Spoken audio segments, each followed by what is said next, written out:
Hello, we have another Saturday food support group. And today we get to just hear some updates, hear some really good stories. And thank you guys so much for being on this journey. Not only the people who are here in the meeting right now, but those that are watching on YouTube or the live stream on Facebook.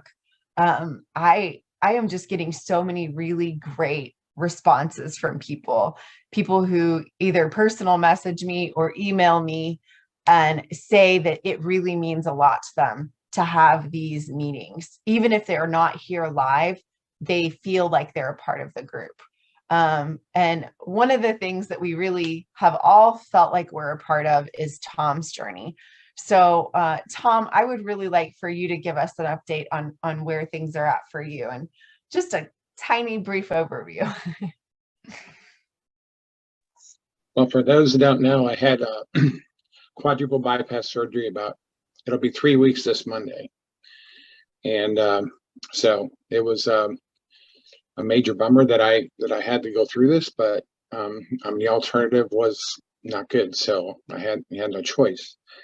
So last week I couldn't talk very well, and but I'm getting my voice back mostly anyways. And that's because all the tubes I had down my throat, I always have problems with that. So I'm feeling really good. Yesterday I felt the best I've felt in a long time, and my team members from work came over and visited me yesterday morning. They brought over breakfast and all that, so I spent a couple hours with my guys, and that lifted my spirits pretty good. And so I still have obviously a ways to go. I'm ready to go. Like, the physical therapist is there in the morning, and I said, can I go outside and can I walk up and down the street? And he's like, well, not yet. But I'm ready to go walking around the block, whatever. But so and Jackie, thanks for your note. I saw that. Today I was supposed to be at the PhD summit with Dr. Barry, but that's another thing that I lost my money on. But How frustrating. We won't talk about the other thing, but yeah, I saw Amy's over there. She was on her way. I'm really upset because I would have been able to meet her in person. So, but there'll be another time, I guess. There absolutely will be. Yeah, I know they're showing it live on there, so I may sneak in there and see if we can catch a glimpse of everybody. So, but I'm doing pretty well. I have I'm getting kind of bored, actually. I'm kind of sneaking and peeking at looking at my work stuff, and my wife gets mad about that. So get away from your phone. But so I'm doing well. So how are you feeling, like, energy wise? My energy's getting better every day. Like, when they were done visiting yesterday, I was pretty tired, so I took a nap for about 3 hours.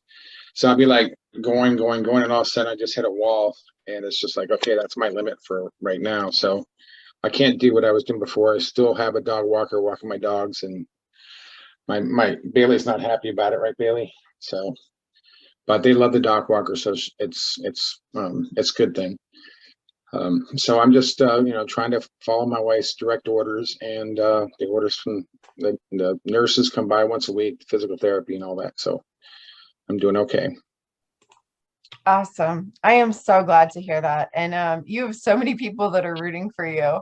I don't know if you ever read in the comments, but people are like, happy that Tom's doing so good. Yeah, it's been really good. Yeah, yesterday my brother's wife passed away, so I'm dealing with that. Yesterday, yeah. But just some bad news lately. Ed that we met at the meetup, and Jackie. Ed Rafferty, yes. Yeah, he passed away. He was 75, and I tell you, when he was there, he just didn't look like a guy that he'd been a carnivore for a year. He didn't look like a guy that had all the heart troubles he did. He had just worse than what I had, and he just looked really good. He was in good spirits and all that. So it's really sad that he passed away. But I think carnivore gave him some extra time. I really do. I think it kept me alive until I was able to do mine. We all know that. I'm positive about that. So absolutely. And not that Ed didn't have a purpose, because he obviously had an incredible purpose on this planet. But I just think you definitely have a purpose here. And I'm so grateful that you are not just still alive, but that you're going to continue to thrive. This is going to be so amazing. Oh, by the way, I'm wearing an extra large shirt for the first time in a long time. Really? Yeah, I went down in another pant size and shirt, and so I'm wearing an extra large shirt and like the size I wore before I gained any weight. So as far as That's shorts go, amazing. That's amazing. And I know that, the surgery and being in the surgery, yeah, hospital I changes had everything. a lot of muscle just to sit, it's withering away. I'm like, oh my God, I look like my dad. And nothing wrong with looking like your dad, right, Larry? So, but my wife knew my dad, so we were in high school together, so she knows my Yeah, dad from back then. She goes, "You look like your dad." I'm like, "Oh my God, I do." But so hopefully I'll get some of that. Emily looks like her mother. I do. I Uh, look just like my mother. so hopefully I'll get my muscle back, but I can't do any exercise yet. The nurse told me she puts a fear of God in it. She goes, I witnessed somebody's chest burst open from sneezing and coughing. So now ever since she said that, I gotta I got my heart a little, just so my chest doesn't burst open, whatever. But I don't know if she was telling the truth or not, but she Well, and seemed I like, think it's good to just be cautious. yeah, I can't imagine that would be not good. So Yeah. um, other than that, Well, I'm doing pretty good. So awesome. And you will be building muscle in no time. And I'm so excited and so thankful. I mean, how often do people have the opportunity to hear a live personal update of somebody who's gone through a quadruple bypass, eating carnivore? Like this is such an incredible example and result. So thank you so much for being humble and transparent and open with us. Like I'm so grateful for you. appreciate you very much. No problem. Um, Next we have an incredible story very close to my heart, because Kevin and I have been on this journey together for a while. And Kevin is now a coach, carnivore coach. And we both have had the diagnosis and the experience of multiple sclerosis. So, Kevin, can you share with us your story? Absolutely. And not only do we have the diagnosis of multiple sclerosis, we also have bipolar in common. That's right. I forgot. You're right. You're right. You're right. Yeah. So I went carnivore back in 2021. It seems so long ago now. I know. And I was doing a treatment plan by Pam Bartha called the Live Disease Free Plan. And it's really nice. I like it, but it's really vegetable heavy and, low carb and all that. So, fairly ketogenic, but having all the anti-nutrients of all of the big leafy salads and all of that just, kept giving me pain in my joints and all of that. And then in May 26th of 2021, I went full carnivore. And Wow. And immediately prior to that, I did a 94-hour Phoenix protocol, a dry fast. And so it's 4 days, 94 hours, no drinking, no water, eating no food. And I would just shower several times a day just to absorb some moisture through the skin. But it didn't have anything in my GI tract. And so I was able to go and do more of the deep healing that's necessary when you're not having to digest food or even process water, into your integumentary system. And then it was shortly after that, I would say within the next 2 weeks, that I noticed I didn't have to use my cane when I was walking around the neighborhood. And when I went to like a Costco or a Walmart or a big Sam's Club, I didn't have to take the electric scooter. And then I was just going and going and going. And I had gotten so like, super excited, like, oh, I've conquered it, I've done with all that. And I stopped taking the, all right, we're good. Awesome. Yeah. So I stopped doing the oxidizing agent that I had been using and doing the anti-parasitic treatment, which is also part of the Live Disease Free plan. And I'd gotten that first success, and it was just so shaking, like, oh, I've got it, I've conquered it, I'm done. And so I was like, I don't need this anymore. And so I stopped, all of the treatment that I was doing cold turkey. And then I had a big relapse. And since last fall, about a year now, I've been back on that process and system, and but maintaining the carnivore and make sure that I'm getting a high fat, ratio there, which you were the one that filled me in on the high fat, Emily, because we had talked and I was like, previously I had been vegan, and so I'm thinking, of course it's high fat. I'm eating nothing but meat, and you're like, no.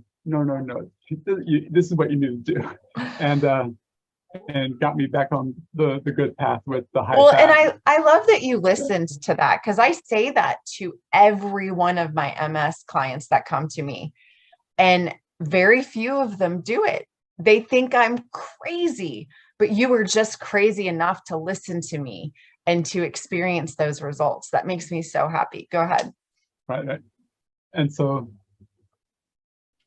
yeah, I'm continuing to improve. I'm at the point now where if I'm going out in public, I will take my cane and I just carry it cricked under my arm, kind of like a safety blanket, because if I get fatigued, then I'll get more foot drop and all of that. But the weather's cooling off now. It's only getting up to 89 today, and so and last week it was actually in the 60s and lower 70s. So the cooler weather makes my symptoms a lot easier to handle.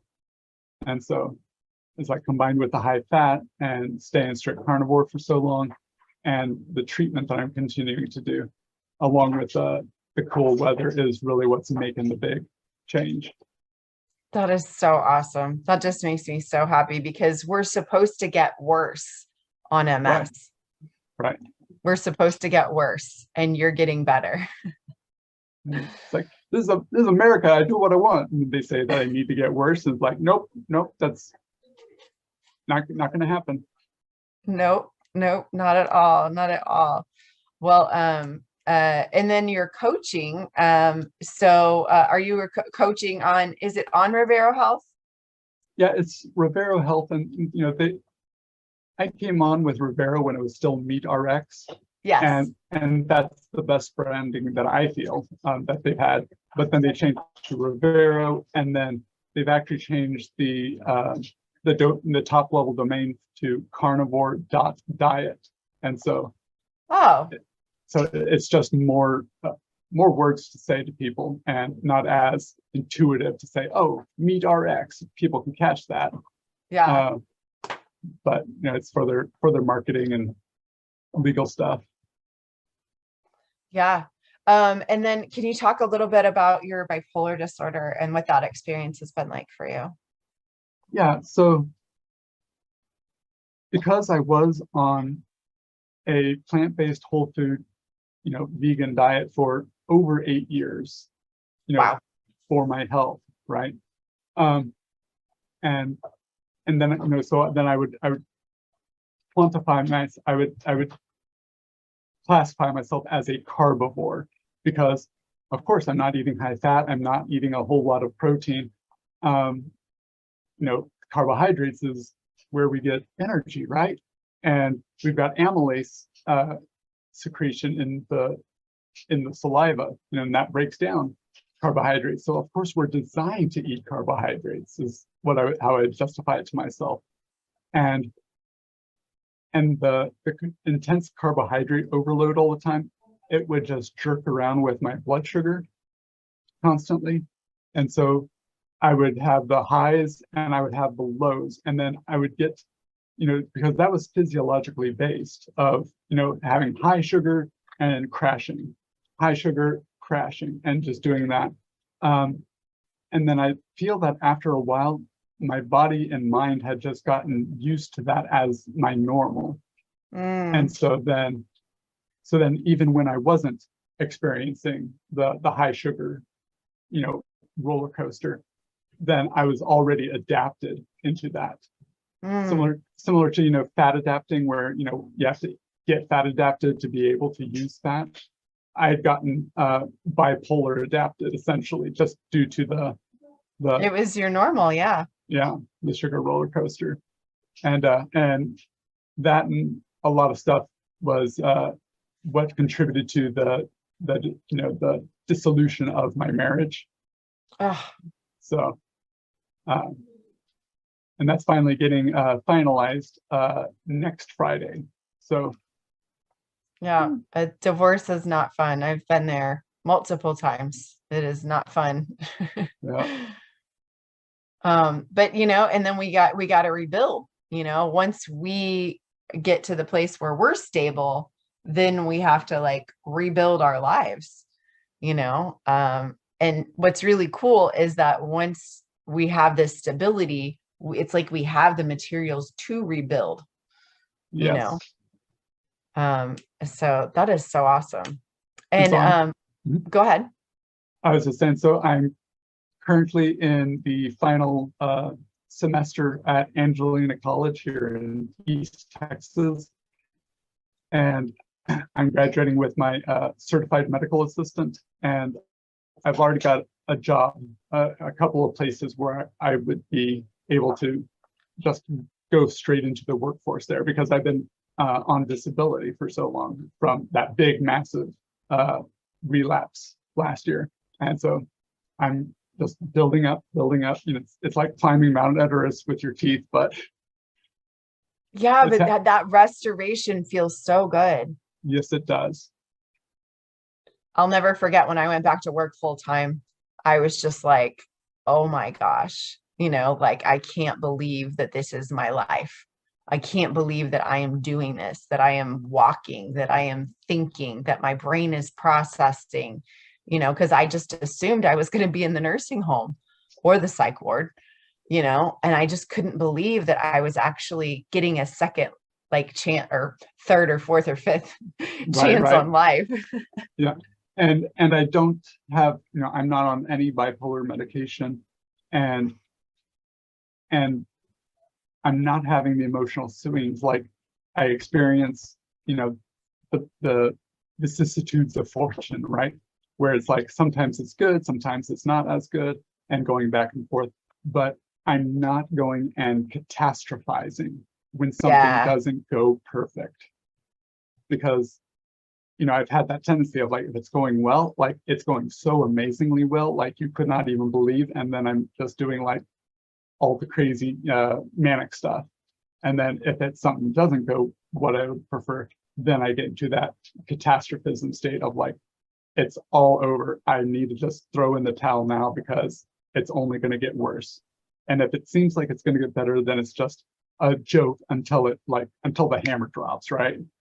And and I haven't been having that for I would say for about 13 months now. Wow. That is so powerful, because and because people are like, are you still bipolar? And I was like, well, number one, I don't really have a point of reference. I don't know what normal emotions are like. I still feel the ups and the downs, but I'm able to manage them.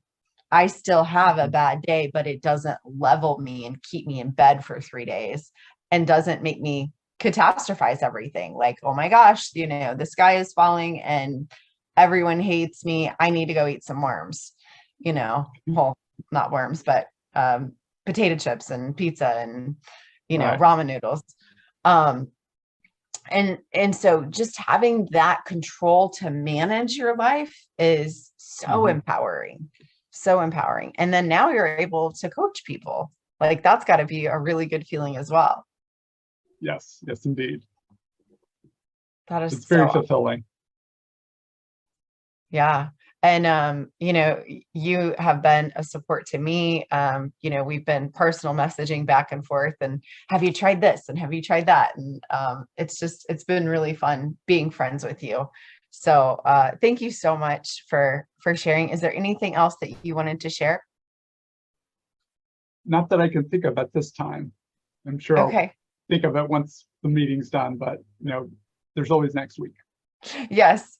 And also, while I have you, I wanted to bring up a question that Vicki brought up at the beginning of the meeting before we hit record, that she said, or you want to go ahead and say it, Vicki?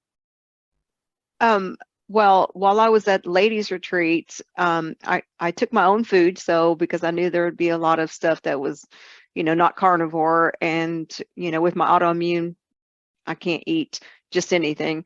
And so I had my own food, but while I was sitting there, somebody came and sat next to me and we were chatting, and I just could smell, number one, the first thing I smelled was yeast.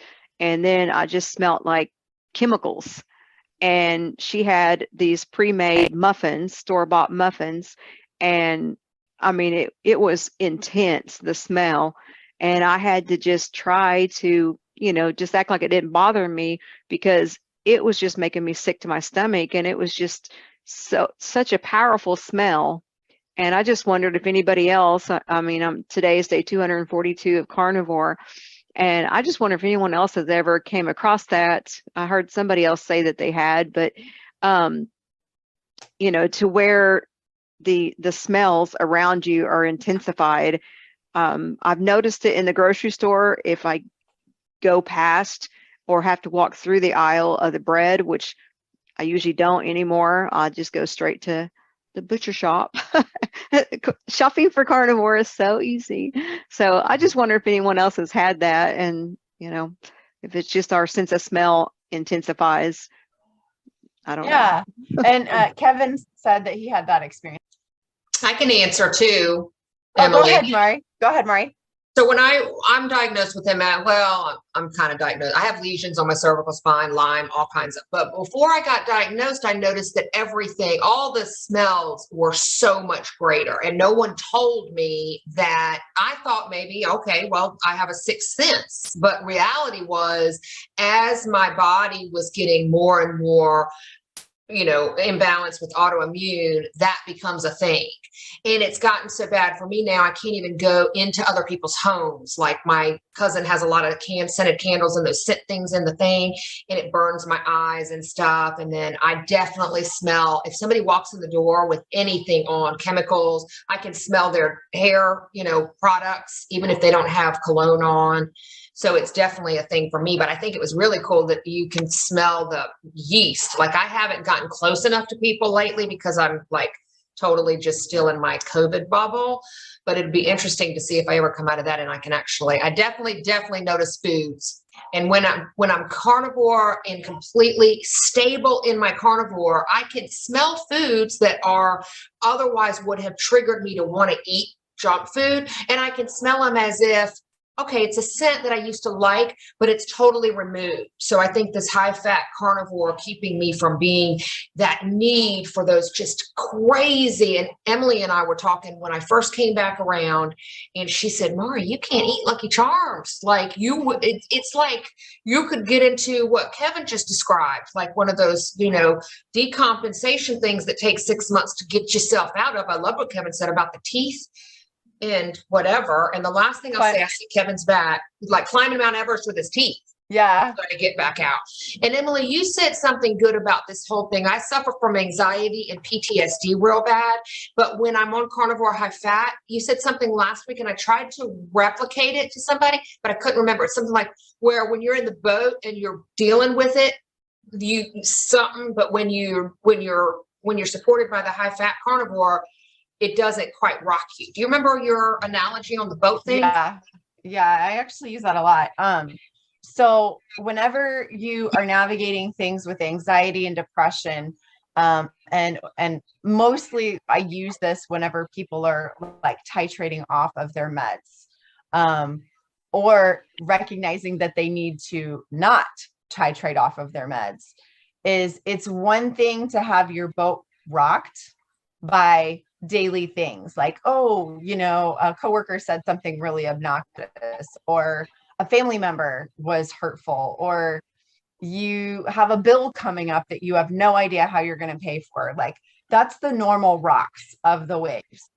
And then you get the catastrophizing, like Kevin was talking about, where your boat is like thrashing and you are just all over the place. And you're just like, are you kidding me? Like, the sky is falling, where the boat's going down, we're sinking. We might as well just, like Kevin said, throw in the towel. Like, it's over. Mm-hmm. So there's a big difference between just having your boat rocked and having your boat thrashed. And so what I have found is, as long as I can keep the fat high, that I can keep just the boat just rocking. It's just there. Me too. So that's awesome. I'll quiet myself so Kevin can answer the question. Yeah, go ahead, Kevin. All right. So Vicki, you were talking about the scents, the odors. Chemical smells or yeast smells. Yeah. So I've had this twice, because like when I went plant-based whole food vegan, I had gone from a standard American trash panda diet, and so then when I cleaned up with the plant-based whole food vegan, like, I got such a better sense of smell, and I could smell a lot of the detergents and walking past the cleaners aisle and all of that, and it would just give me a headache, and I'd have to make sure that I could navigate around so I wasn't walking past those places. As far as the bread, that's really what I got more aware of when I wasn't eating a bunch of bread and doing the carnivore thing. And what I have found is the easiest way for me to get over that scent, because it is like, it's quasi triggering, but either that echo of a memory of the desire and the craving, and it's like, oh, I really want these rolls or this whatever. So it's triggering for the cravings, but it's also triggering of just setting me on edge, because that smell becomes really repulsive at a certain level. And so what I have found is, I take an essential oil, like a good quality essential oil of peppermint. Here. Yeah. And then I will dip it, and I've got God's created me so that I have my own natural diffuser, and so I will just put it on the finger, and then spread the peppermint on the mustache, and then that just goes and gently wafts up this really good clean scent, and that's how I prefer to use plants as medicine in this way. I love it. Your own natural diffuser. You are blessed. Yes. That is awesome. That is such a great technique. I use peppermint oil to drop on my tongue whenever I'm having nausea, or whenever at the beginning when I would have sugar cravings. And it would just it would knock it out. It would knock out nausea, and it would knock out any kind of sugar cravings. So I'm a big fan of peppermint oil. That's awesome. I never thought to use it for smells. Yeah, that's funny that you say that, because while I sit there at the table, I had reached down in my purse and grabbed my peppermint oil and was just sitting there smelling it, because I keep it with me because I have a high sense of smell, but the sense of smell coming from the food and smelling like the chemicals coming out of that food is kind of a new one, except for if I have to go past a bread aisle, it smells horrible to me. But I keep the essential oil in my purse all the time. But one of the things that I had noticed, and I'm sorry if I offend somebody here, but the couple times I've had to go into a pharmacy area and they are giving out these shots, I can smell a very metallic smell. Yep. And I asked the pharmacist about it, because I had my oils just sitting there holding it under my nose. And I asked the pharmacist, I said, why is it I can smell such a bad metallic smell over here? And he told me it was the shot. So I Wow. try my best to stay out of the pharmacy, but if I have to go over there to get something for my husband, but Well, that's interesting. You experienced that too, Kevin? Yes. Yep. And Wow. so I go and get I'm titrating off of the Tysabri, which is the medication that I was on and I now have been on for this past year now, just getting back to this level of control of the condition. And in that, it's the East Texas Center for Hematology and Oncology.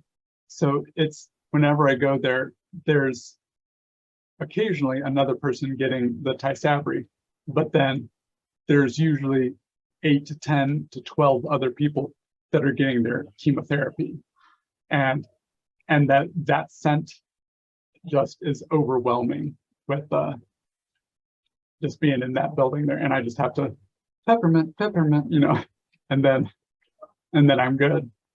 But Wow, that's so interesting.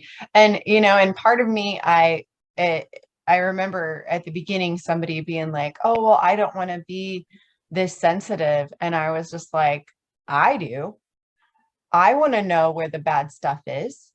I don't want to be, this like numbed hound dog. Like I want to be this like trained acute hound dog that's like, nope, that's not for me. Nope, that's not for me. Nope, that has chemicals in right, it. Nope, exactly. like I want to be aware of my environment. I don't want to be dumbed down and just like, running around lathering up, lotions on my body that are laden with chemicals, or putting things in my hair that are affecting the functioning of my brain. Like I would much rather be able to detect these things and to avoid them. It's a blessing to have this sensitivity now. Yes.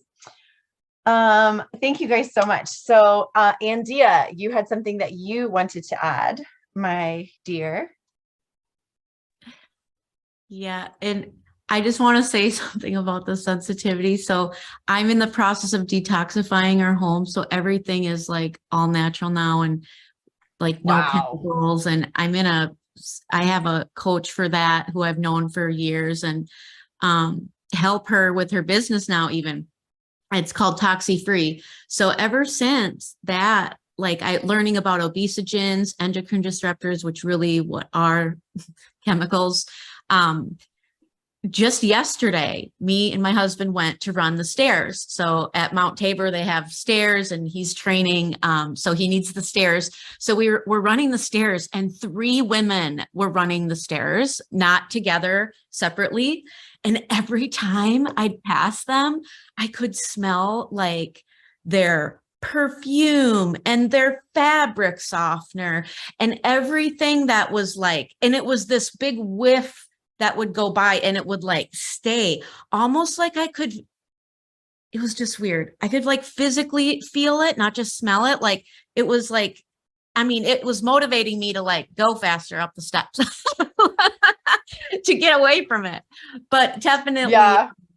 I think it's a true blessing that we have the sensitivity now, because before when we were living in it and using like the scented candles and all the things or eating the certain foods, we were in it. So we couldn't smell it. What is that saying about the fish? Like the fish doesn't know it's in the water or whatever. But anyway, I haven't heard that we one. were in it because it was just around. And now that we're out of it and it's around, when it is around us, it's a signal to, get away from it.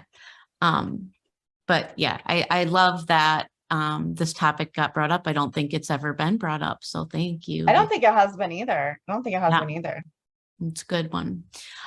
So me and my husband are both keto carnivore right now. We have been doing this on and off for the last 4 years. And then we moved across the country. Anyway, we went back to eating a sad diet for a little while, but really what it truly was like eating really good during the week, Monday through Thursday when we're at work. And then we would go back to the sad diet on the weekends. We have done a lot of damage over the last 2 years from doing that. and we're definitely feeling it. And I just in the last just week or two, my husband especially has been frustrated because we're experiencing the weight gain that most people who are medical, my understanding anyway, anyone can correct me if I'm wrong with this, but my understanding is the more metabolically damaged you are, or insulin resistant, leptin resistant, all that stuff, you're gonna, the healing process is a long time. So I'm aware of that, have accepted it, and I'm okay with doing this slow because I'm in this for the long haul. Yeah. And my husband's a little bit more frustrated with the weight gain than I am. I know I'm feeling like just like the up and down of it. But yeah, I'm just wanting to hear from people about your experience or how long it lasted. Just anybody's share about their experience with that. Or maybe that didn't happen to you. But yeah, that was it. Yeah. So Tom, did you have something to add to that? Yeah, I've been thinking about the ketosis thing over the last couple weeks.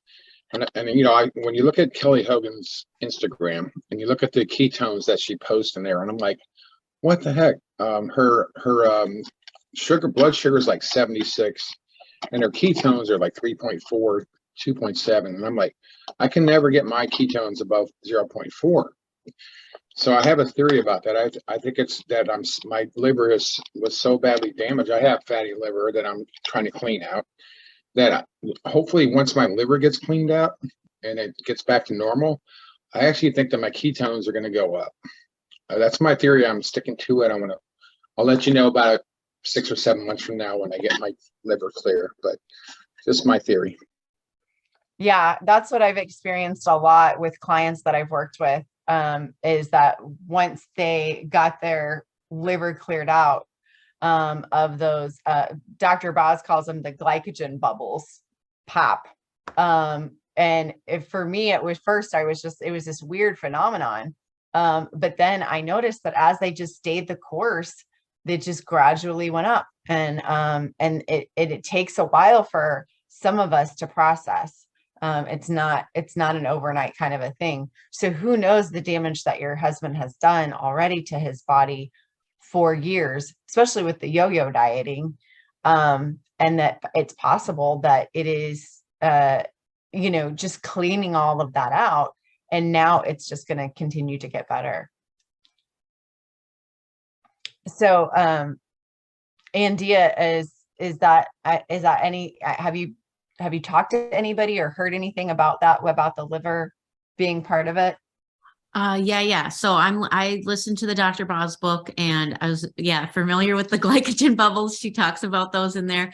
Yeah. And he has not gotten into ketosis, and I've been at a steady, like low ketosis every once in a while. In the first couple of weeks, I got to moderate, but now I'm a steady low again. And I mean, honestly, even if I was at no ketosis, I'm just trying to work my known recovery skills. So I'm 14 years in recovery from meth and bulimia, and I have these skills already, and I'm applying them to this. So one of the things is my step 3 is trusting the process, just using faith, my spirituality, prayer, meditation, all of that is intertwined with this. I don't know why I kept it so separate before in my life. I didn't use the skills that I had right in front of me for this addiction. And I might know. It's coming to me right now. I didn't believe I had a food addiction. Oh, I didn't think that I guess I never thought it was a thing because I wasn't binge eating. Or, I mean, sometimes I was, but not on like a regular. So to me in my head, I guess, like you had to have, BED to be like a food addict, or you had to be obese to be a food addict. Like that was just like the stereotypes living in my head associated with food addiction. But now with all the learnings, Emily, Amy, Dr. Boz, Kelly Hogan, all the my recovery gurus, I call them, because the word guru means remover from darkness. So all of my gurus Ooh. that have helped me are helping me see the light. And I feel like that's why, like my husband just left, so he can't hear this, but like I feel like sometimes just he doesn't have some of the same insights. So I'm able to like chug away and just be like, nope, gonna stay motivated. But he like gets more like discouraged easier. And I don't know. It's I feel like I have to hold like two people's negative beliefs up instead of just my own, and just correcting my own sometimes. So and You yeah. know why? Why? You know why that's there? Because you are equipped for that. You are an absolute warrior.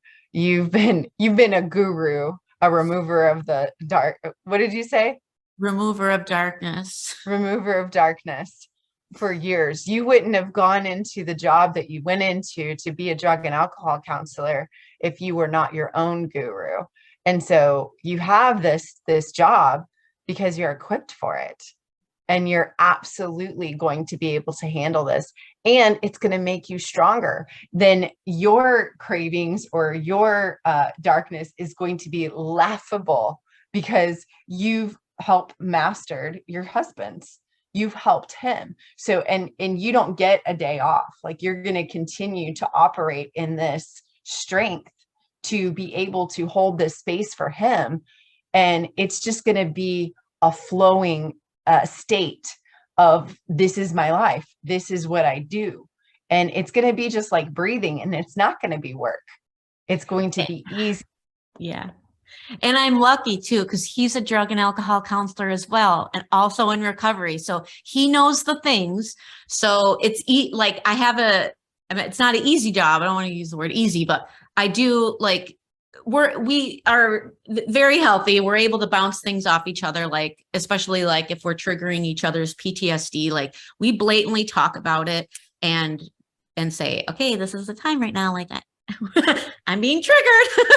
Remember, Yeah. like this. So we're very healthy in that way, and going back and forth. So just, yeah, when I'm encouraging him and like reminding him of things that I'm reading, and that because that's the other thing. He doesn't read as much of the things. Like I read and study about all the things, and then I share my knowledge with him. So I think that's another thing. Like, he's just not in the meetings all the time. So I always just kind of, am able to share like my insights gained from that. So he's not experiencing it firsthand. And he trusts me and like is like, oh yeah. And then we have like a little discussion about like whatever I might have learned or whatnot, which he gets encouraged by. So it's not like he's this Debbie Downer that isn't being, or yeah, you know what I'm saying. Well, and also one thing that as a drug and alcohol counselor is that he has to go on his own journey. Yeah. And you have to step back, and you can still hold that space for him. You can still just pour out your love and your support on him, but you have to allow him to crawl out of the pit himself.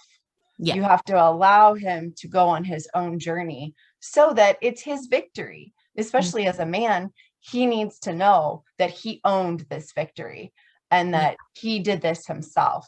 It wasn't that Andeea held my hand and got me out of the pit. No, I did it myself. And so, this. Yeah, no, 100%. I think that it's really important that we all, man or woman or whatever, it embraces the journey on. It's just like the stages of change, right? You can't force anyone to change. My goodness, if we could force other people to change, Emily, you'd be like the number one coach in the world. I would be the number one counselor if I could make people change. Like, it is hard to teach people faith. It is hard to teach people just a path unless they're ready to change, right? Mm-hmm. So that reminds me of that piece. Just so important. Absolutely. Absolutely. Thank you so much for your question. I always love talking to you about all this deep stuff. So fun. Yeah. Vicki, go ahead. We got a couple more minutes. All right. You said something about your ketones being low to moderate. Are you doing those on the urine strips? No, I have the Keto Mojo. Oh, okay. All right. Yeah. Because I had the urine strips first, and then I got the Keto Mojo, and I noticed that I was doing both just to see, you know, how reliant the ones you pee on, how reliant those are, and it would show low or trace. It would, I think is what it actually says. It's like trace, to where my glucose would be 63 and my ketones 3.8. And Wow. that's what I've kind of been staying with. And but the strips would show trace when the blood test shows something completely Are different. the strips old? No, I just bought them from Walgreens right before I got my Keto Mojo. Wow. So, but 'Cause who I've knows? heard that happen with like if Yeah. strips were like over a year old, but I Yeah. haven't heard that happen with fresh 4 ones. years ago, Well, they when we could have started been on it, the shelf for a while. Who knows? I didn't pay that much attention Yeah. to the date when I bought them. But something else I wanted to talk about metallic taste and smells is I had been out shopping and I had left my water in my truck. And so instead of just buying a bottle of water, I bought a mineral water, and I took a drink out of it, and I could smell, I mean, not smell, I could smell it too, but I could taste metal. And I thought that was very strange. So I just closed it up and didn't drink anymore. And when I got home, I did a test. I have a water tester. I have 2 different ones, and I tested that mineral water, and I was in shock because the tester that I have is an electrode tester. It separated everything, all the minerals and everything from that mineral water, and then I was able to take a magnet and pick up all the metal that came out of it. That's So crazy. after I did that, I actually put a video, and I didn't finish the video as in doing the magnet part, but I did put it on my YouTube channel because I was just shocked and I was like, I'll just stick with my water from now on. It's like, no more. I'll take my water into the store with me when I go to the store.